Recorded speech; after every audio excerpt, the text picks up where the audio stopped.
नमस्कार, मैं हूं आशीष त्रिपाठी आपके साथ और आपको बता दें कि यूएई के लिए प्रधानमंत्री नरेंद्र मोदी रवाना हो चुके हैं। दुबई में राष्ट्रपति से उनकी मुलाकात होनी है। आपको बता दें कि राष्ट्रपति शेख मोहम्मद बिन जायद से उनकी मुलाकात होगी। भारतीय समुदाय को भी प्रधानमंत्री नरेंद्र मोदी संबोधित करेंगे। प्रधानमंत्री नरेंद्र मोदी रवाना हो चुके हैं और तस्वीरें उस दौरान की हम आपको कुछ दिखा रहे हैं। इस वक्त आपकी टीवी स्क्रीन पर आप देख सकते हैं कि दुबई में जब प्रधानमंत्री भारतीय समुदाय को संबोधित करेंगे और कई बड़े कार्यक्रमों में प्रधानमंत्री शामिल होंगे, उस वक्त की भी तस्वीरें आपको दिखाएंगे। फिलहाल आप ये देखिए, जब प्रधानमंत्री नरेंद्र मोदी रवाना हुए भारत से, उस वक्त की तस्वीर आपको दिखा रहे हैं। दुबई में शेख मोहम्मद बिन जायद से मुलाकात होगी और भारतीय समुदाय को प्रधानमंत्री नरेंद्र मोदी वहां संबोधित करेंगे और एक बड़ा और एक भव्य कार्यक्रम मंदिर के इनॉग्रेशन को लेकर, मंदिर के उद्घाटन समारोह को लेकर वहां पर एक भव्य तस्वीर भी आपको दिखाई देगी। फिलहाल आपको बता दें कि भारतीय समुदाय को भी संबोधित करने का उनका कार्यक्रम रहेगा। यूएई के लिए प्रधानमंत्री नरेंद्र मोदी रवाना हो चुके हैं। राष्ट्रपति से प्रधानमंत्री नरेंद्र मोदी की मुलाकात होगी। शेख मोहम्मद बिन जायद से मुलाकात करेंगे प्रधानमंत्री नरेंद्र मोदी और इसके लिए 2 दिन के यूएई दौरे पर प्रधानमंत्री नरेंद्र मोदी रवाना हुए हैं। और इससे जुड़ी अहम तस्वीर हम आपको दिखा रहे हैं जब दिल्ली से उन्होंने उड़ान भरी।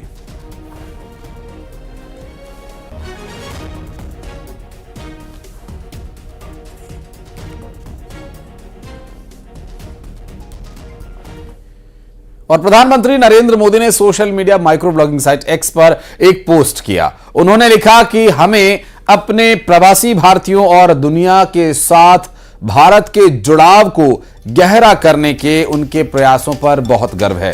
प्रधानमंत्री नरेंद्र मोदी ने ये social media micro blogging site x पर एक पोस्ट किया है और उन्होंने लिखा कि आज शाम मैं एहलान मोदी कार्यक्रम में संयुक्त अरब अमीरात के भारतीय प्रवासियों के बीच शामिल होने के लिए उत्सुक हूं।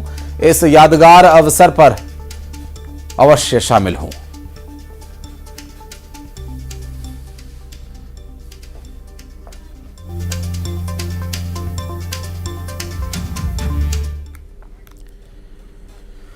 और यूथ कांग्रेस के राष्ट्रीय अध्यक्ष श्रीनिवास बीवी भोपाल में हो रहे यूथ कांग्रेस के प्रदर्शन में शामिल होने के लिए पहुंचे और बातचीत में उन्होंने प्रदेश सरकार पर भी जमकर हमला बोला।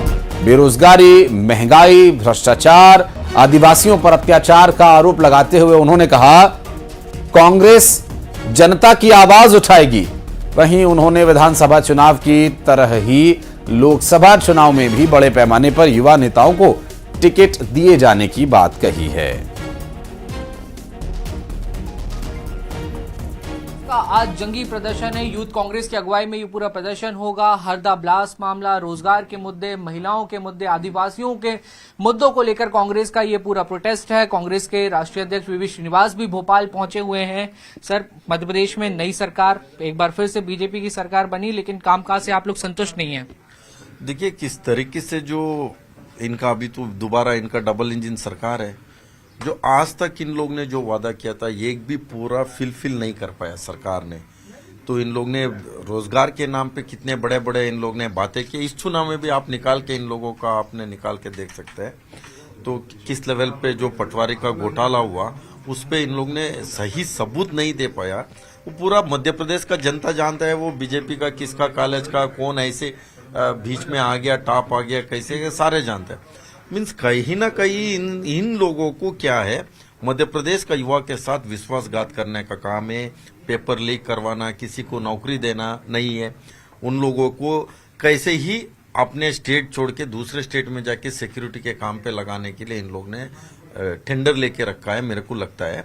तो ये सारी चीज लेके जो आदिवासी के साथ किस तरीके के इन लोग ने जो व्यवहार किया, तमाम इश्यू को लेके इनको सरकार को हम लोग ने घेरने का काम, रोजगार दो नहीं तो गिरफ्तार करो, रोजगार नहीं है तो सरकार नहीं है। लोकसभा में 29 सीटें हैं, अभी कांग्रेस के पास सिर्फ 1 सीट है। नए चेहरों को, यूथ कांग्रेस के नेताओं को टिकट के लिए हाईकमान से कुछ बातचीत हुई? 100% देखिए, जो मजबूती से जो चुनाव लड़ सकते हैं, थोड़ा जमीन से भी उसका नाम आया है, ऐसे युवा लोगों को सबसे ज्यादा सीट इस बार मध्य प्रदेश में मिलेगा। कोई विशेष आंदोलन आने वाले दिनों में देखने मिलेगा? 100% हम लोग ने तो किस लेवल पे इन लोग ने जो बीजेपी ने जो डेमोक्रेसी लोकतंत्र को खत्म करने में लगाया, संविधान को खत्म करने में लगाया। मध्य प्रदेश में रोजगार सबसे बड़ी एक समस्या है, लोगों के पास रोजगार नहीं है, महंगाई है और इसके अलावा तमाम जो घोटाले हैं उससे मध्य प्रदेश के खासतौर पर युवा प्रभावित हो रहे हैं और इन्हीं तमाम मुद्दों को लेकर आज कांग्रेस का प्रदर्शन है। लोकसभा के चुनाव में युवाओं को बड़े पैमाने पर टिकट दिया जाएगा, ये भी कहना है यूथ कांग्रेस के राष्ट्रीय अध्यक्ष वीवी श्रीनिवास का। बहरहाल देखना होगा कि कांग्रेस की ये तमाम कोशिशें कितना रंग लाती हैं। वीडियो जर्नलिस्ट अजय तंवर के साथ न्यूज 18 के लिए भोपाल से वासु चौरे। और नीमच में सड़क दुर्घटना हुई जहां कार सवार 3 लोगों की मौत हो गई। कार में सवार 6 लोग थे और नीमच बाईपास पर यह कार दुर्घटनाग्रस्त हो गई। और आपको बता दें कि इस कार में सवार 6 लोगों में से 3 लोगों की मौत हो गई। विश्वदेव शर्मा सहयोगी हमारे इस वक्त जुड़ गए हैं। विश्वदेव, कैसे यह हादसा हुआ था? करीब 3:15 बजे का है, जब ये लोग राजस्थान के स्थित सावरिया मंडप से दर्शन के लिए जा रहे थे। सामने से आई गाड़ी के कारण ये पर खच्चे हो गए और इनमें से 3 लोग वहीं शांत हो गए। और सबसे बड़ी बात है, सभी युवा हैं इसमें और आलोट एक शादी समारोह में ये आए हुए थे। वहां से इन्होंने सोचा पास में राजस्थान सावरिया जी दर्शन करके, और ये बड़ी घटना हो गई है। 2 लोगों को उदयपुर रेफर कर दिया गया है उपचार के लिए और एक जो घायल है उसका निजी अस्पताल में इलाज चल रहा है। बहुत शुक्रिया विश्वदेव। और जगदलपुर से बड़ी खबर आपको बता दें, एनआरआई की सर्किट हाउस में मौत। एफएसएल की टीम पहुंची मौके पर। कमरे में मिली दिल की बीमारी से संबंधित दवाइयां। कल से ठहरे हुए थे जगदलपुर के सर्किट हाउस में गुजरात के रहने वाले अनिल पटेल। फिलहाल यूके के निवासी हैं अनिल पटेल। महुआ प्रोसेसिंग यूनिट की स्थापना को लेकर आए थे बस्तर।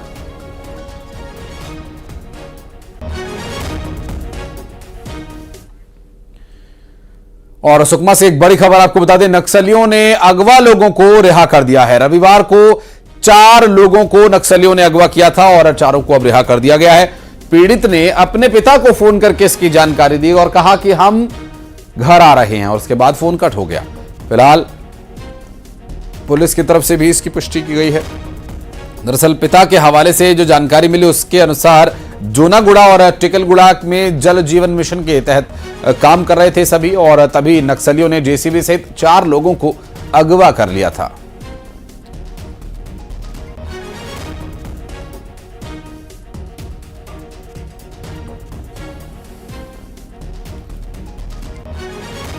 और भोपाल में कांग्रेस नेताओं के विधानसभा घेराव को लेकर नेता प्रतिपक्ष उमंग सिंघार ने कहा कि प्रदेश सरकार युवा, महिला, किसानों के बारे में सोच नहीं रही है, जिसके चलते कांग्रेस आंदोलन कर रही है।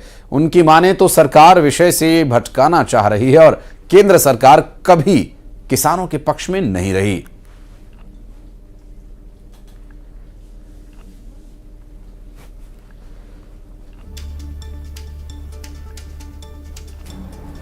पहले भी किसानों का आंदोलन चला, कई शहीद हुए किसान, और जो एक किसानों की मांग है कि हमारी 37 फसलें एमएसपी पे खरीदे, तो किसान क्यों नहीं लेना चाहती?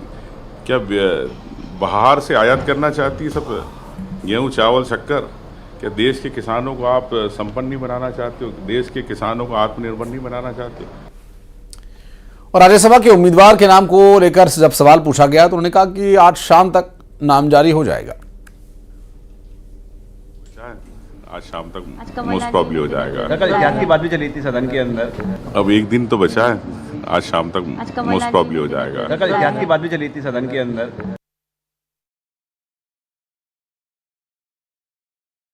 हैरान कर देने वाला मामला। थाने में पत्नी ने पति के खिलाफ एक एफआईआर कराई। जर्मनी में डॉक्टर है महिला का पति। पति ने 1 करोड़ रुपया दहेज मांगा था। पत्नी से बोला देह व्यापार कर और पैसे लाकर दे।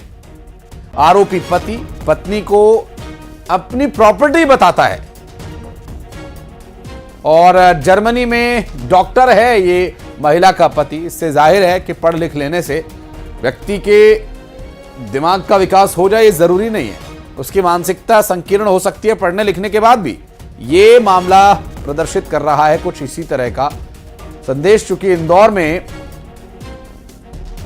रहने वाली लड़की जिसका पति जर्मनी में डॉक्टर है, पत्नी से 1 करोड़ रुपए दहेज की वो मांग कर रहा है, और अगर वो 1 करोड़ रुपए नहीं दे पाती है तो चाहे उसे देह व्यापार ही क्यों ना करना पड़े वो करे। इस तरह का उस पर दबाव उसके पति के द्वारा बनाया जा रहा। अब तक मिली जानकारी के अनुसार पति के खिलाफ हालांकि एफआईआर दर्ज करा दी गई है। जर्मनी में डॉक्टर है महिला का पति, और अब इस पूरे मामले में पत्नी से जो 1 करोड़ रुपया दहेज मांग रहा है उसके आधार पर, प्रताड़ित करने के आधार पर मामला दर्ज किया गया है। इंदौर में महिला ने एफआईआर दर्ज करा दी है।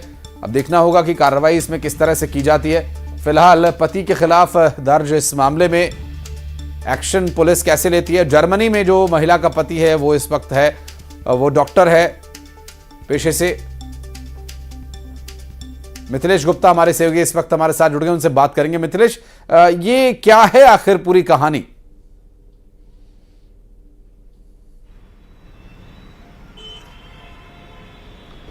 देखिए, विजयनगर थाने में एक युवती पहुंचती है, लिखित शिकायत करती हैं कि उनके पति के द्वारा उन्हें जर्मनी में प्रताड़ित किया जा रहा था। आवेदन में जिक्र किया गया था कि शादी के बाद जब पति जर्मनी लेके जाते हैं, पति जर्मनी में डॉक्टर है, वहां पर 1 करोड़ रुपए की मांग करते हैं कि अपने पिता से 1 करोड़ रुपए दहेज के मांगो, तुम्हारे पिता ने मुझे कुछ दहेज नहीं दिया है।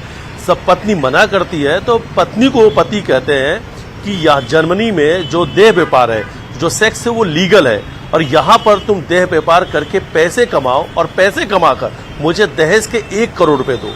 मेरी तुमसे शादी हो चुकी है, अब शादी के बाद तुम मेरी प्रॉपर्टी हो चुकी हो, यानी अगर मुझे अब तुम्हें पैसा देना है तो पिता से मंगाओ, और अगर तुम्हें पैसा पिता से मंगा के नहीं देना है तो तुम जर्मनी में देह व्यापार करके पैसे कमाकर मुझे पैसे दो, वरना तुम जर्मनी से भारत नहीं जा पाओगी। और उसके बाद जब पत्नी मना करती है तो पत्नी के साथ मारपीट होती है, तमाम जो प्रताड़ना है, शारीरिक मानसिक रूप से प्रताड़ित किया जाता है। जैसे तैसे शिकायत करके पत्नी इंदौर पहुंचती है, क्योंकि इंदौर की ही युवती रहने वाली है, और विजयनगर थाने में युवती की शिकायत पर विजयनगर पुलिस ने 498 सहित 2 अन्य धाराओं में केस दर्ज कर लिया। पुलिस पूरे मामले की गंभीरता से जांच करी है, क्योंकि ये पूरा मामला जर्मनी के एक डॉक्टर से जुड़ा हुआ है, एनआरआई है, और पूरा मामला जो है वो विवाद से जुड़ चुका है। तब पुलिस जांच कर रही है। जो जर्मनी के जो डॉक्टर है उस पति को भी इंदौर बुलाया जा रहा है पूछताछ के लिए। उनके परिवार के द्वारा बातचीत की जा रही है, लेकिन बड़ी हैरान कर देने वाली बात है कि एक पढ़ा लिखा डॉक्टर जो जर्मनी में डॉक्टर है, जर्मनी में इस वक्त उनकी ड्यूटी है, जहां पर उनकी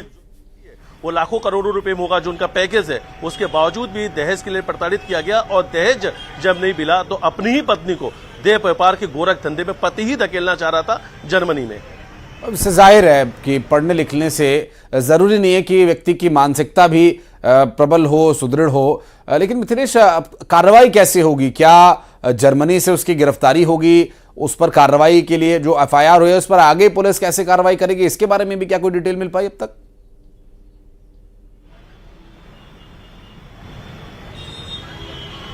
देखिए, जो इंदौर पुलिस कमिश्नर है उनका कहना है कि जो एफआईआर दर्ज हो चुकी है उसके आधार पर परिवार को नोटिस भेजा जाएगा, और नोटिस देने के बाद में परिवार के भी स्टेटमेंट लिए जाएंगे। परिवार का जो गवाह है वो काफी मायने रखेगा, और पति को जर्मनी से लाने के लिए जो बाकायदा इसके लिए भारत की जो पॉलिसी से बनी हुई है उसके आधार पर काम किया जाएगा। जर्मनी के जो लीगल जो विभाग है, जो पुलिस डिपार्टमेंट है, वहां भी नोटिस भेजा जाएगा। और अभी तक जो जानकारी सामने आई कि जिस अस्पताल में जहां पर ड्यूटी है वहां भी मेल के द्वारा इंदौर पुलिस के द्वारा सूचना दी गई है कि आपके यहाँ ये जो व्यक्ति है जो डॉक्टर के पद में नियुक्त है उस पर इंदौर के विजयनगर थाने में केस दर्ज हुआ है। लेकिन फिर से मैं कहूंगा, बड़ा हैरान कर देने वाली बात है कि जो पति है लंबे समय से जर्मनी में डॉक्टर है, और पति ने एक अच्छा परिवार देखकर एक अच्छा दामाद ढूंढा था परिवार के लोगों ने अपनी बेटी के लिए कि पढ़ा लिखा है, आगे पत्नी का जो उनके जो बेटी है उसका भविष्य आगे बेहतर होगा। बेटी भी जो जानकारी सामने आ रही है कि वो भी डॉक्टर है, और उन्हें लगा कि जो अच्छे घराने में अच्छे लड़के शादी कर रहे हैं, पत्नी का भविष्य आने वाले समय में अच्छा रहेगा, इसके लिए शादी की गई। लेकिन कि जैसे ही वो जर्मनी, जब तक भारत में रही तब तक सब कुछ ठीक चल रहा था, लेकिन उसके बाद जैसे ही शादी के कुछ महीने बाद वो जर्मनी पहुंचती है तो जर्मनी में पति के द्वारा प्रताड़ना शुरू कर दी जाती है। तमाम जो चीजें हैं वो एफआईआर में उल्लेख किया गया। बाकायदा जो बातें इस वक्त मैं बता रहा हूं वो सभी चीजें एफआईआर में लिखी हुई है, जिसमें लिखा गया है कि पत्नी ने बताया कि पति के द्वारा उसे कितना प्रताड़ित किया जा रहा था, मानसिक रूप से वो काफी परेशान हो चुकी थी और सब पैसे की बात को लेकर अक्सर उसे पति के द्वारा परेशान किया जा रहा था कि 1 करोड़ रुपए मुझे चाहिए, जो कि दहेज के नाम पर मुझे मिलना चाहिए था, लेकिन वो 1 करोड़ रुपए दहेज के नहीं मिले हैं, तो अब तुमसे पैसा चाहिए। और पैसा कैसे चाहिए अगर तुम्हारे पास पैसा नहीं है? तो जर्मनी में जो सेक्स है वो लीगल है, यानी देह व्यापार करके। जर्मनी में एक डॉक्टर जिसकी अच्छी खासी तनख्वाह भी होगी मिथिलेश, निश्चित रूप से अच्छे पैसे भी वो कमा रहा होगा, तो पैसे की भूख तो उसको कम हो नहीं रही है। और दूसरे कि इतना पढ़ा लिखा होने के बावजूद वो इस तरह से अपनी पत्नी से इस तरह के काम कराना चाहता है, ये निश्चित रूप से एक चिंता की बात है। बहुत बहुत शुक्रिया आपका इस पूरे मामले पर जानकारी देने के लिए। रायसेन में खेतों में घूमता हुआ बाघ दिखाई दिया। भोपाल रायसेन सड़क के पास बाघ दिखाई दिया। नीमखेड़ा गांव के पास यह बाघ दिखाई दिया। लोगों ने वन विभाग की टीम को इसकी जानकारी दी। सूचना के बाद वन विभाग अलर्ट है।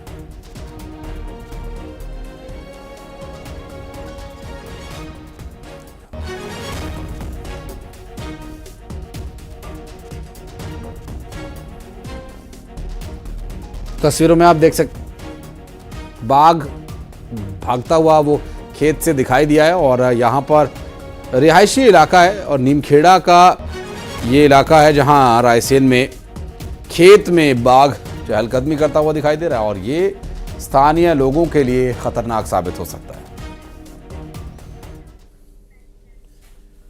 और अब आपको उज्जैन लिए चलते हैं जहां महाकाल के दरबार में दानवीरों की भरमार लगी हुई है। महाकाल लोक में हर रोज करीब 2 से 2.5 लाख भक्त दर्शन के लिए पहुंच रहे हैं। इस दौरान महाकालेश्वर मंदिर में जनवरी 2023 से लेकर जनवरी 2024 तक 1 अरब 69 करोड़ 73 लाख 73,631 रुपए की आय हुई है। वहीं 1 जनवरी 2024 में 10 फरवरी 2024 तक 1 करोड़ 20 लाख श्रद्धालुओं ने अब तक दर्शन किए हैं।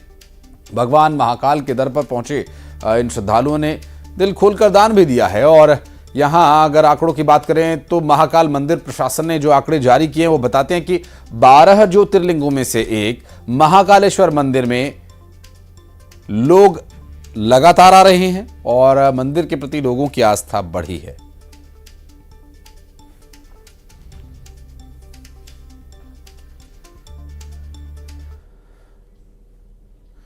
और चलिए बढ़ते आगे, फटाफट अंदाज में 20 बड़ी खबरें दिखाते हैं आपको। नीमच में भीषण सड़क हादसा